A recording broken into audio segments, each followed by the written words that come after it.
Amin.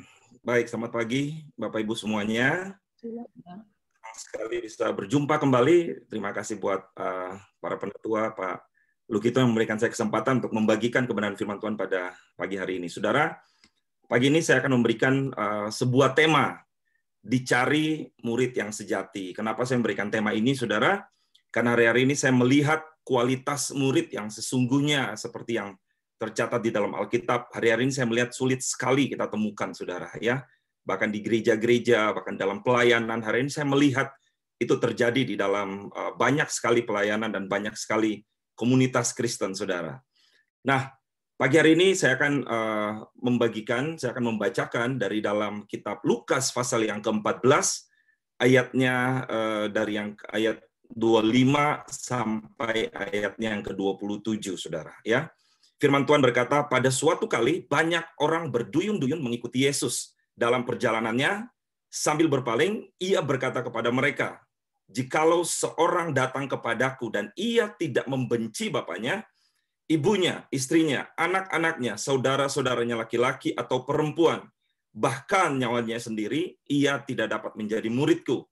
Kemudian ayat yang ke-27 berkata, barang siapa tidak memikul salibnya dan mengikut aku, ia tidak dapat menjadi muridku. Saudara, di ayat ini kita melihat bagaimana ketika Yesus di dalam perjalanannya, Alkitab berkata banyak sekali orang bahkan berduyun-duyun mengikuti Yesus. Satu hal yang saya melihat di sini, Yesus ketika dia berbicara kepada orang-orang mengikut dia, kepada murid-muridnya, saya melihat dia berbicara dengan tegas mengenai kebenaran firman Tuhan, ya. Nanti kita akan belajar apa artinya ketika Yesus berkata, jikalau orang mau datang kepadaku dan dia tidak membenci bapaknya dan ibunya, ia tidak dapat menjadi muridku. Saudara, itu merupakan suatu perkataan yang keras, saudara. Itu merupakan satu perkataan yang luar biasa, tapi saya melihat sesuatu yang keras itu membentuk orang-orang yang mengikuti dia menjadi murid-murid yang luar biasa. Nah, di ayat yang ke-25 berkata bahwa pada suatu kali banyak orang berduyun-duyun mengikuti Yesus di dalam perjalanannya. Nah, hari-hari ini kita melihat bahwa ukuran keberhasilan dari sebuah gereja, banyak orang melihat itu dari seberapa besar itu gerejanya, atau ukuran keberhasilan dari seorang pemimpin di gereja adalah dari seberapa banyak jemaatnya. Nah, tapi kalau kita membaca ayat yang tadi di atas, saudara, yang kita lihat hari ini, menurut saudara kira-kira Yesus bisa dikatakan orang yang berhasil atau tidak? Saya mau kasih tahu, Yesus orang yang berhasil. Kenapa? Karena kemanapun Yesus melangkah, kemanapun dia pergi, kita berkata banyak orang berduyun-duyun. Tapi saudara perhatikan, ya, hari ini saya ingin sampaikan buat kita semuanya bahwa Yesus tidak mencari pengikut, saudara. Ya, sekali lagi Yesus tidak mencari pengikut. Dia tidak bangga followersnya banyak. Dia tidak bangga orang berduyun-duyun mengikuti dia. Karena yang Yesus cari bukan quantity, tapi yang Yesus cari adalah quality, saudara. Ya. Di sini saya bilang Yesus mencari saudara? Murid. Nah, saudara, kalau saudara suka film kungfu, ya, film Shaolin, saya orang yang suka sekali nonton film-film kungfu, film Shaolin, saudara. Maka di situ saya belajar, ya, bahwa untuk menjadi murid Shaolin, untuk menjadi seorang murid yang hebat dalam kungfu, itu dia tidak pernah dilahirkan dari sesuatu yang nyaman. Tetapi orang yang menjadi orang yang hebat itu biasanya dia dilahirkan dari sesuatu yang keras, saudara. Ya, di sini saya menulis seorang murid yang hebat tidak dilahirkan dari kenyamanan. Nah, hari-hari ini saya melihat ada banyak sekali orang yang berkata bahwa dirinya murid, tetapi mereka berada dalam zona yang sangat nyaman, saudara. Ya, mereka berada dalam zona yang Nah, tetapi mereka mengabaikan didikan yang keras, saudara. Ini yang saya lihat itu yang hari-hari ini sedang terjadi. Hari-hari ini saya melihat ada banyak sekali orang-orang yang yang mengaku murid, saudara, itu tidak mau lagi mendengarkan apapun yang mengusik hati mereka. Padahal kalau kita lihat, saudara, ya, Injil itu kalau diberitakan, saudara, kalau baca di dalam kitab Injil, setiap kali Yesus memberitakan Injil kebenaran, itu orang-orang yang ada di sekitar mereka, di sekitar Yesus terusik. Para ahli-ahli Taurat, bahkan murid-muridnya sendiri, itu terusik, saudara. Ya, nah, Kenapa bisa begitu? Karena kalau kita lihat ya di dalam kitab 2 Timotius pasal yang ke-3 ayat yang ke-16, ya Alkitab berkata bahwa segala tulisan, segala firman yang diilhamkan Allah, yang disampaikan kepada kita, Alkitab katakan bahwa apa? Memang bermanfaat untuk mengajar, untuk menyatakan kesalahan, untuk memperbaiki kelakuan, dan untuk mendidik orang di dalam kebenaran. Di dalam terjemahan bahasa Inggris dikatakan bahwa Alkitab yang kita baca atau firman yang kita dengar, yang pertama harus showing us the truth, harus menunjukkan kepada kita kebenaran, saudara. Nah, hari-hari ini banyak orang mengabaikan ini, saudara. Kemudian yang kedua dikatakan di dalam terjemahan The Message dikatakan bahwa firman yang kita terima haruslah exposing or revelation, harus mengekspos, menyatakan pemberontakan kita, saudara. Nah, itu yang saya sampaikan di depan tadi. Hari-hari ini ada banyak orang mengabaikan yang namanya Injil yang sesungguhnya, saudara. Ya, kemudian dikatakan correcting our mistakes, bagaimana memperbaiki kesalahan-kesalahan. Saudara, kalau ingin menjadi murid yang sejati, kalau kita ingin menjadi murid Tuhan, pagi ini saya ingin sampaikan buat kita semua, kita tidak boleh mengabaikan ini, saudara. Kita harus setiap kali firman yang kita dengar, setiap kali kita membaca firman Tuhan, itu harus mengoreksi, memperbaiki kesalahan kita. Dan yang keempat dikatakan training us to live in the God's way. Mengajar kita, melatih kita untuk hidup di dalam jalan-jalannya Tuhan, saudara. Saudara, itu yang seharusnya terjadi. Tapi hari-hari ini saya melihat orang-orang hanya ingin mendengar tentang kemurahan Allah semata, saudara. Dan mereka mengabaikan yang namanya kekerasan Allah. Padahal kalau saya sebagai seorang ayah, ya, saya akan sangat mengasihi anak saya. Tetapi ketika saya melihat anak saya mulai melakukan hal-hal yang membahayakan hidup dan masa depan anak saya, maka saya akan menjadi seorang ayah yang sangat tegas, menjadi seorang ayah yang bisa keras kepada anak saya. Ya, nah hari-hari ini saya melihat ada banyak orang-orang yang menyebut diri mereka murid, namun mereka mengabaikan kekerasan dan teguran Allah. Ya, mereka banyak orang yang hari-hari ini saya melihat mereka mencari gereja yang tidak menegur dosa-dosa mereka. Mereka mencari gereja yang tidak mengekspos hal-hal yang mereka lakukan yang salah, saudara. Nah, hari ini saya berdoa, ya, kiranya kita boleh menjadi gereja, kita boleh menjadi murid yang tidak mengabaikan hal-hal yang baik untuk kita, saudara. Ya, nah kalau hari ini kita berada di dalam zona yang nyaman, kita memilih untuk mendengarkan hal-hal yang kita pandang baik, kita lebih memilih untuk mendengarkan hal-hal yang menyenangkan telinga kita. Saudara, saya ingin sampaikan, kita tidak akan bisa menjadi seorang murid yang punya kualitas seperti yang Tuhan inginkan. Tadi saya sudah sempat sampaikan di depan, seorang murid, ya, kalau nonton film Shaolin atau film Kungfu, mereka nggak ada yang dilatih dengan suka-sukanya. Mereka nggak ada yang dilatih dengan santai-santai. Enggak. Mereka dilatih dengan keras. Mereka dididik dengan keras. Mereka dilatih dengan disiplin, saudara. Nah, hari-hari ini, kalau kita ingin menjadi murid yang memiliki kualitas seperti yang Tuhan mau, pagi hari ini, 2 Timotius 3, ayat yang ke-16 berkata, kita harus mau untuk ditujukan ke kebenaran. Jangan hanya mau memilih sesuatu yang enak. Kita harus mau disingkapkan pemberontakan kita. Hari-hari ini kita harus terus hidup setiap hari di dalam pertobatan. Kita nggak hanya bisa bertobat seminggu sekali, tapi kita harus bertobat setiap hari dalam segala hal, saudara. Kemudian kita juga harus mau dikoreksi setiap kesalahan dan pelanggaran kita. Kita harus berada di komunitas yang benar, kesan. Kita harus punya pemimpin rohani yang mau menegur setiap kesalahan-kesalahan kita.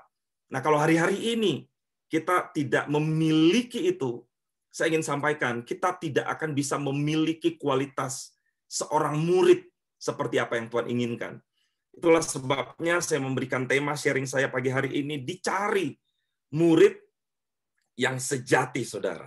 Ya, nah, saudara ingat pada satu kali ketika Yesus mendapati Petrus tidak memikirkan apa yang dipikirkan Allah, di dalam kitab Markus pasal yang ke-8 ayat yang ke-33, saudara lihat apa yang Yesus lakukan. Dikatakan, maka berpalinglah Yesus dan sambil memandang murid-muridnya, dikatakan ia memarahi Petrus. pertanyaan saya buat kita pagi hari ini, kapan terakhir kali kita ditegur? Kapan terakhir kali kita menerima teguran itu? Kapan terakhir kali kita dikoreksi?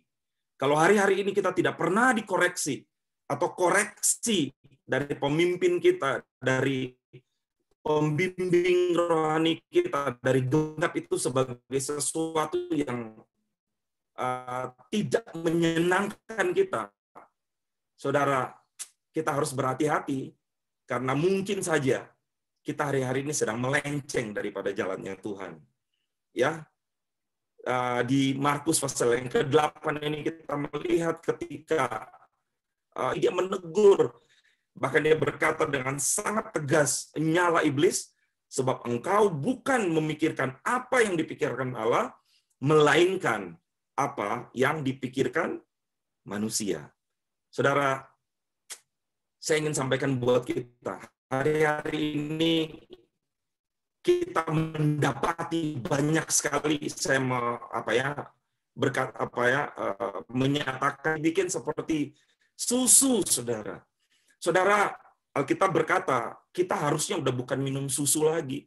Kita harusnya udah bukan makan bubur lagi. Tapi saudara bisa bayangkan kalau ada orang-orang yang sudah dewasa seperti kita ya, tiap hari minum susu, nggak pernah makan makanan keras. Saya yakin jadi orang yang cukup tegar, cukup kuat, saudara. Itulah kenapa pagi ini saya ingin sampaikan bahwa Injil yang diencerkan itu, saudara, mari ya, buat kita yang sebagai pemimpin kesan, Tuhan memanggil kita untuk menjadi menghasilkan murid-murid yang kuat, menghasilkan orang-orang yang hidup di dalam firman Tuhan. Saya bersyukur sekali paksa oleh para pemimpin kita untuk bangun setiap jam 5 pagi, saudara. Saudara, tadi pagi saya baru tidur jam 2 ya. Saya dalam perjalanan baru tidur jam 2 karena saya tahu bahwa kita semua sedang dilatih, kita semua sedang dipersiapkan menjadi murid yang sejati, maka mau nggak mau harus bangun pagi, saudara. Saudara, itulah sebabnya pagi hari ini kita ingin menjadi murid yang sejati. Jangan kita hanya mau menerima Injil yang encer. Jangan kita hanya mau menerima susu aja. Jangan kita hanya mau menerima bubur aja. Karena kalau kita hanya menerima bubur aja, kita hanya mau menerima susu aja, kita nggak akan menjadi seorang yang kuat, saudara. Amin ya. Nah, pagi ini saya menyatakan satu statement saya begini. Saya lebih suka Anda marah kepada saya, tetapi Anda masuk surga, saudara. Ya, daripada daripada saya harus bermanis-manis dengan Anda dan membiarkan dosa menghancurkan hidup Anda, saudara. Saudara, saya berdoa biar kita semua yang ada di forum ini pagi hari ini, kita semua jemaat MDC Jakarta, kita semua punya mental ini. Mari hari-hari ini jangan lagi kita berkompromi dengan dosa. Hari-hari ini jangan lagi kita menganggap dosa itu sebagai sesuatu yang biasa.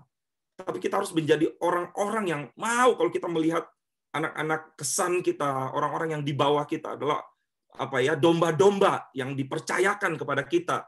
Kita adalah gembala mereka. Maka hari ini saya ingin sampaikan ya, lebih baik saudara marah dengan saya, lebih baik saudara marah dengan pemimpin saudara daripada kita semua rame-rame masuk neraka, saudara. Ya. Dan hari ini saya mau supaya kita semua ya boleh betul-betul menyadari untuk menjadi seorang murid yang sejati, menjadi seorang murid seperti yang Tuhan mau. Hari-hari ini kita nggak boleh lagi memberikan diri kita untuk sesuatu yang enak, yang biasa, yang manis, yang nyaman, saudara. Ya, itu yang pagi ini saya ingin sampaikan buat kita semua. Saudara, hari-hari ini kalau kita ditegur pemimpin kita, ditegur pemimpin rohani kita, ditegur pemimpin kesan kita, bagaimana respon kita? Apa yang reaksi kita? Atau enggak, saya ingin menanyakan satu pertanyaan ini buat saudara. Kapan terakhir kali kita ditegur? Kalau kita nggak pernah ditegur, saudara, saya mau kasih tahu itu 2. Berarti kita baik sekali.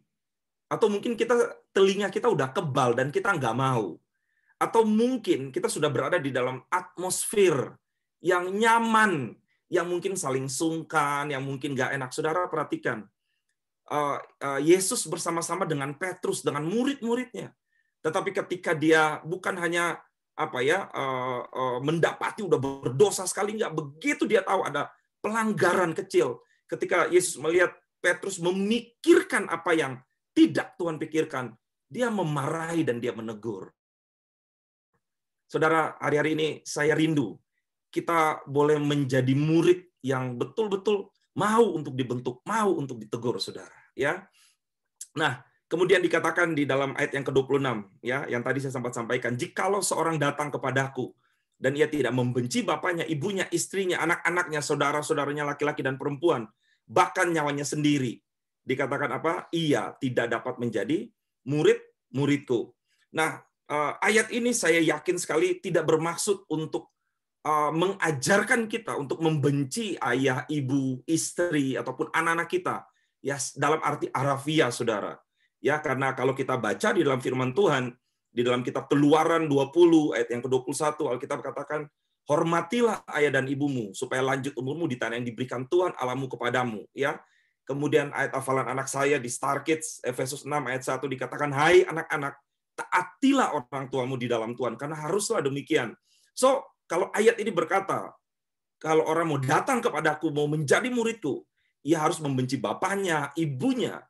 Artinya, saudara, hari-hari ini Tuhan inginkan supaya kita itu jangan lagi menjadikan anak kita, istri kita, excuse atau alasan untuk berkompromi dengan panggilan kita untuk menjadi murid, untuk melayani Tuhan. Saya punya kesan pasutri, saudara, di Bekasi. Hari-hari ini saya melihat banyak di antara anak-anak muda, kesan saya yang saya pimpin, saudara, itu banyak sekali menggunakan alasan keluarga hanya supaya nggak mau melayani Tuhan. Wah, nanti deh ada istri, ada anak, saya harus pulang dulu nih. Saudara, ayat ini dimaksudkan Tuhan mau kalau kita menjadi murid Tuhan, harusnya Tuhan itu number one. Tuhan itu nomor satu. Tuhan itu adalah segala-galanya, saudara. Ya, nah bahkan di ayat yang ke-27 ya dikatakan barang siapa tidak memikul salibnya dan mengikut aku, ia tidak dapat menjadi muridku. Saudara, ini ngeri banget, saudara. Ya, kenapa? Karena dikatakan bahwa Yesus itu dia nggak mengelus-ngelus orang untuk mengikut dia. Tetapi Yesus keras karena Yesus itu mengasihi mereka. Yesus berkata, barang siapa yang tidak pikul salibnya dan tidak mengikut aku, itu karena Yesus mengasihi mereka. Yesus ingin melihat orang-orang yang ada di lingkaran dia. Semua bisa mendapatkan keselamatan, semua bisa mendapatkan mahkota kehidupan. Ya, itulah kenapa dia tegas, dia keras sekali. Nah, saya berdoa hari ini di gereja kita MDC Jakarta, kita menemukan kembali atmosfer itu. Saya ingat dulu waktu di Keramat, saudara, di Fajar Kemuliaan, ya, saya melayani dengan sungguh-sungguh. Ada seorang pemimpin, saya nggak usah sebutin namanya. Dia panggil saya, dia tegur saya, dia bilang begini, Dok, saya melihat kamu melayani dengan luar biasa, tapi saya ingin memperingatkan kamu, jangan engkau melayani karena engkau punya motivasi. Saudara, awalnya saya merasa terusik sekali, tetapi saya baru mengerti bahwa pemimpin saya itu menyatakan itu karena dia nggak mau saya melayani dengan motivasi yang keliru. Dia nggak mau saya melayani Tuhan kan ada sesuatu yang ingin saya capai sebagai manusia, tapi dia ingin saya melayani Tuhan dengan motivasi yang murni karena saya mengasihi Tuhan, karena saya memiliki hati yang rindu untuk Tuhan pakai, betul-betul Tuhan pakai dalam hidup saya. Saudara, itulah yang disebut bahwa Yesus nggak menciptakan murid yang abal-abal. Saya rindu sekali, ya, 100 pagi hari ini ada 150 orang lebih, saudara, 152. Kita bukan menjadi murid yang abal-abal. Zaman sekarang orang bilang bukan murid kaleng-kaleng, saudara. Itu hanya bisa terjadi kalau kita bisa mau memberikan diri kita untuk ditegur Tuhan. Ya, nah saya akan tutup. Hari ini ada hal-hal yang hilang dari seorang murid. Dan saya berdoa biar 3 poin ini kita boleh pastikan itu tidak hilang dari dalam hidup kita. Poin yang pertama, ya, hari-hari ini saya mendapati ada banyak orang sudah tidak suka dikoreksi dan ditegur, saudara. Ya, saya akan baca di dalam 1 Samuel pasal yang ke-15 ayat yang ke-30, saudara. Dikatakan suatu ketika Nabi Samuel menegur Saul, dan ketika Nabi Samuel menegur Saul di ayat yang ke-30, kata Saul, "Aku telah berdosa, tetapi tunjukkanlah juga hormatmu kepadaku sekarang di hadapan para tua-tua bangsaku dan di hadapan orang Israel." Saudara, Saul tidak mau lagi ditegur. Dia nggak mau dikoreksi, saudara. Saudara tahu kenapa? Yang pertama, hari-hari ini, kenapa orang tidak mau ditegur? Karena kita merasa diri kita paling benar. Kalau hari ini kita merasa diri kita paling benar, paling suci, saudara, itu satu indikasi bahwa kita berpotensi menjadi murid yang tidak punya kualitas yang Tuhan mau, saudara. Ya. Kemudian apa yang membuat orang tidak suka dikoreksi? Karena harga diri terusik. Kita nggak mau ditegur karena kita merasa, wah, kan saya pemimpin kesan. Saudara, saya pemimpin kesan, ya. Tetapi saya berkali-kali dikoreksi, dikasih masukan oleh anak-anak kesan saya, saudara. Saudara, hari-hari ini yuk, jangan harga diri kita, jangan pride kita membuat kita tidak menjadi murid yang punya kualitas yang Tuhan mau. Dan yang berikutnya adalah, kenapa orang nggak merasa nggak suka ditegur? Karena mereka merasa insecure. Saudara yang dikasihi Tuhan, kalau hari ini kita berada di dalam zona nyaman, keluar dari zona nyaman, saudara. Keluar dari tempat yang kita pikir enak. Tuhan memanggil kita bukan supaya kita jadi bayi-bayi rohani. Tuhan panggil kita supaya kita menjadi orang dewasa secara rohani. Supaya lewat hidup kita bisa menghasilkan banyak orang yang kuat. Saudara perhatikan baik-baik. Domba hanya akan melahirkan domba, tapi gembala akan melahirkan gembala. Kita dipanggil untuk menjadi gembala, untuk mengembalakan banyak domba. Saya berdoa supaya kita juga bisa melahirkan gembala-gembala yang baru. Lewat apa? Lewat hidup kita. Lewat Injil yang tidak diencerkan, yang saya sampaikan tadi, saudara. Nah, hari ini saya berdoa, biar kalau hari ini ada di antara kita yang sudah mulai tidak suka dikoreksi, tidak suka ditegur, kita mau bertobat sama-sama, saudara. Saudara, saya melihat ada hari-hari ini ada banyak orang mau dikasih masukan oleh orang lain, tetapi mereka nggak mau ditegur oleh pasangannya. Banyak yang begitu, saudara. Kenapa? Karena seringkali kita merasa kita paling benar. Saya beberapa kali ditegur oleh istri saya. Wah, papi tuh kalau menyampaikan firman begini. Papi tuh kalau lagi khotbah itu begini. Saudara, awalnya agak kesel juga dalam hati. Ya coba aja kamu yang khotbah gitu ya. Tapi saya belajar untuk mendengar, saudara. Kenapa? Karena saya tahu Tuhan taruh istri saya untuk menolong saya menjadi pribadi yang lebih baik. So hari ini, kalau kita nggak mau ditegur, apalagi oleh pasangan kita, oleh istri kita sama-sama saudara? Bertobat. Karena Tuhan taruh pasangan kita untuk membuat kita menjadi pribadi yang lebih baik, menjadi orang yang lebih luar biasa lagi. Poin yang kedua, saudara. Hal-hal yang hilang dari seorang murid. Ya, saya akan bacakan di dalam 2 Timotius, pasalnya yang ke-3, ayatnya yang ke-4, saudara. Ya, saya akan bacakan buat saudara. Karena akan datang waktunya, orang tidak dapat lagi menerima ajaran sehat, tetapi mereka akan mengumpulkan guru-guru menurut kehendaknya untuk memuaskan keinginan telinganya. Ayat yang keempat, mereka akan memalingkan telinganya dari kebenaran dan membukanya bagi dongeng. Saudara, hari-hari ini ya banyak orang sudah tidak mau lagi menerima ajaran sehat. Ajaran sehat itu apa? Injil yang sesungguhnya, bukan Injil yang diencerkan. Ajaran yang sehat itu apa? Firman Tuhan yang absolut, bukan firman Tuhan yang kita kompromikan, saudara. Nah, orang nggak suka dikasih makanan yang keras, orang nggak suka ditegur. Tapi pagi hari ini, saya berdoa supaya kita mau menerima ajaran yang sehat, mau menerima kebenaran firman Tuhan itu. Nah, yang kedua, dikatakan mereka akan mengumpulkan guru-guru untuk memuaskan keinginan telinga mereka. Saudara, kakak saya Ellen di Jogja, itu mereka ada punya satu komunitas. Di Jogja orang-orang kaya, saudara, anak-anak muda, tapi secara ekonomi itu mereka sukses sekali.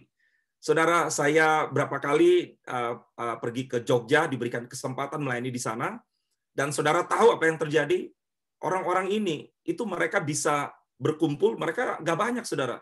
Mereka bisa panggil pendeta keren, pendeta hebat dari Jakarta, datang kepada mereka sesuai dengan tema yang mereka mau dengar, sesuai dengan topik yang mereka mau untuk mereka dapatkan. Mereka bisa panggil orang, hamba Tuhan, hanya untuk bicara apa yang memuaskan keinginan telinga mereka. Tapi hari ini, kita nggak mau seperti itu, saudara. Kita mau memuaskan, bukan keinginan kita, tapi memuaskan apa yang menjadi keinginan Roh Kudus dalam hidup kita. Kemudian yang berikutnya, mereka memalingkan telinganya dari kebenaran dan membukanya bagi dongeng. Saya melihat hari-hari ini ada banyak orang suka sekali mendengar dongeng tanpa kita sadari. Dari mana saya bisa bilang begitu? Kita lebih suka, hari-hari ini kita punya banyak sekali pilihan. YouTube channel, ibadah online. Saudara bisa punya banyak sekali pilihan untuk memilih ibadah mana yang saudara anggap itu baik, yang saudara anggap itu menyenangkan saudara. Tapi hari ini saya berdoa, biar kita bukan mendengar apa yang kita suka, tapi kita mendengar apa yang Tuhan suka. Kita tidak memilih apa yang menyenangkan kita, tetapi kita belajar memilih apa yang menyenangkan hati Tuhan. Saudara, yang ketiga, ya, hal-hal yang mulai hilang dari seorang murid, yaitu adalah kita tidak berani lagi membayar harga.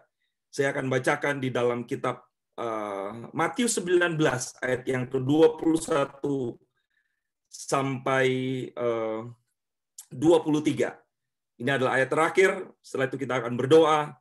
Kata Yesus kepadanya, "Jikalau engkau hendak sempurna, pergilah, jualah segala milikmu dan berikanlah itu kepada orang-orang miskin, maka engkau akan beroleh harta di surga. Kemudian datanglah kemari dan ikutlah aku." Ketika orang muda itu mendengar perkataan itu, pergilah ia dengan sedih, sebab banyak hartanya. Saudara, hari-hari ini saya melihat banyak orang-orang yang mengaku dirinya murid, banyak orang-orang yang mengikut Yesus dari jarak jauh, tidak berani mendekat. Kenapa? Karena mereka nggak sanggup menerima konsekuensi untuk membayar harga. Saya bersuka cita sekali, terima kasih buat para pemimpin MDC Jakarta yang mendorong, memaksa kita untuk menjadi orang-orang yang berani bayar harga. Saudara, saya di Kesan, ya, saudara boleh tanya anak-anak Kesan saya, setiap pagi saya morning call mereka, saya bangunin mereka. Karena saya tahu itu baik buat saya. Dan buat mereka, lebih baik saya orang kesel sama saya, tapi mereka dapat keselamatan daripada saya ngikutin apa yang menjadi keinginan hati mereka, namun mereka jalan di jalan yang sesat, saudara. Nah, hari-hari ini banyak orang tidak berani melepaskan miliknya, sama seperti orang kaya tadi. Tapi saya berdoa, 152 gadget yang hari ini mengikuti doa pagi ini, yuk kita berani melepaskan apa yang hari ini kita pegang. Alkitab berkata, barang siapa yang mau mengikut aku, barang siapa yang mau menjadi muridku, ia harus menyangkal dirinya, memikul salibnya setiap hari, baru kita bisa mengikut Tuhan. Saudara, ada ilustrasi monyet, ya, kalau dia lagi pegang sesuatu, saudara mau ngasih sesuatu, dia nggak akan bisa. Karena kenapa? Yang tangan ini tuh masih tetap pegang yang lama, saudara. Oleh karena itu, hari ini kalau saudara ingin mendapatkan berkat yang lebih besar, yuk kita berani melepaskan apa yang hari ini kita anggap berharga. Alkitab berkata, apa yang dahulu merupakan keuntungan bagiku, sekarang ku anggap sampah, karena pengenalan akan Kristus jauh lebih mulia daripada itu semua. Yuk, saudara, kalau hari ini ada sesuatu yang kau pegang, entah hobimu, entah kesukaanmu, entah sesuatu yang sangat membuat engkau begitu merasa dihargai. Kalau Tuhan suruh lepas, kita mau belajar melepaskan itu. Kemudian yang berikutnya, kenapa orang tidak berani membayar harga? Karena kita keburu terikat dengan dunia ini, saudara. Kemudian, kenapa kita tidak berani membayar harga? Karena kita sudah berada di dalam comfort zone-nya kita. Saudara yang dikasihi Tuhan, mari kita keluar dari comfort zone-nya kita. Dan yang terakhir, kenapa sih orang nggak berani membayar harga? Karena mereka tidak mau lagi untuk berubah. Karena mereka tidak mau lagi untuk mengalami perubahan dalam hidup mereka. Saudara, Alkitab memberikan perumpamaan bahwa anggur yang baru tidak akan bisa mungkin dicurahkan di dalam kantong kulit yang lama. Kalau pagi hari ini saudara ingin melihat Tuhan pakai hidup saudara dengan cara yang ajaib, kita mau buang kantong kulit kita yang lama. Kita mau buang hidup cara-cara kita yang lama. Kita harus berani untuk berubah. Dan saya berdoa biar kualitas seorang murid yang sejati akan saudara dapatkan. Dan ketika itu terjadi, saudara akan bisa melahirkan murid-murid yang sejati di dalam pelayanan saudara. Saudara, ayat terakhir untuk kita semua. Ayat ini agak berat. Saya ketika baca ayat ini menjadi sesuatu yang saya pikir ini nggak main-main, saudara. 1 Yohanes 2 ayat yang ke-6 berkata demikian. Barang siapa yang mengatakan bahwa ia ada di dalam dia, saudara perhatikan, ia wajib hidup sama seperti Kristus hidup. Kalau pagi hari ini engkau ingin engkau berkata bahwa engkau ada di dalam dia, engkau murid Tuhan, saudara, opsinya cuma satu. Saudara dan saya wajib hidup sama seperti Kristus hidup. Yesus itu raja, tapi dia belajar untuk menundukkan dirinya di bawah otoritas dan kehendak Bapanya yang di surga. Saudara, saya berdoa biar hidup kita bisa menjadi murid-murid yang sejati. Dan biar lewat hidup kita ada banyak murid-murid yang sejati yang dilahirkan dalam hidup kita. Terima kasih. Saya akan berdoa. Saya berharap kiranya kebenaran firman Tuhan pagi hari ini boleh memberkati kita semua. Mari kita tundukkan kepala kita. Kita berdoa. Tuhan, terima kasih. Biar kami mulai terbiasa lagi dengan Injil yang keras. Biar kami mulai terbiasa lagi dengan firman yang membuat kami terusik. Ajarkan kami untuk tidak lagi menerima susu dan bubur. Sebaliknya kami mau belajar untuk keluar dari zona nyaman kami. Kami mau menjadi murid yang sejati. Kami mau belajar mendengar didikan Tuhan, mendapatkan teguran, mendapatkan koreksi. Kami mau menjadi murid-murid yang punya kualitas seperti apa yang Tuhan mau. Dan pagi hari ini aku berdoa, biar jemaat MDC Jakarta adalah jemaat yang menjadi murid-murid yang memiliki kualitas seperti apa yang Tuhan mau. Aku berdoa, biar kami boleh menjadi murid-murid yang menghasilkan murid-murid yang memiliki kualitas yang lebih hebat daripada apa yang Kau berikan buat kami. Saudara, mari angkat kedua tanganmu dan terimalah berkat Tuhan. Kiranya kasih, damai sejahtera, dan sukacita Allah memberikan engkau kuasa untuk hidup di dalam firman Tuhan, berjalan di dalam firman Tuhan, melakukan firman Tuhan, membuat engkau berani tampil beda, membuat engkau menjadi orang yang tidak hidup dalam kompromi, membuat engkau yang berani berbicara lantang tentang kebenaran, membuat engkau menjadi orang yang tidak takut dibenci oleh orang, membuat engkau berani menyatakan bahwa Allah itu kasih dan Allah itu keras buat orang-orang yang hidup masih di dalam dosa. Kiranya berkat, damai sejahtera Tuhan turun atas hidup kami, dan biar hidup kami menjadi berkat dan kesaksian buat banyak orang. Dalam nama Yesus, haleluya. Amin. Tuhan Yesus memberkati saudara. Thank you.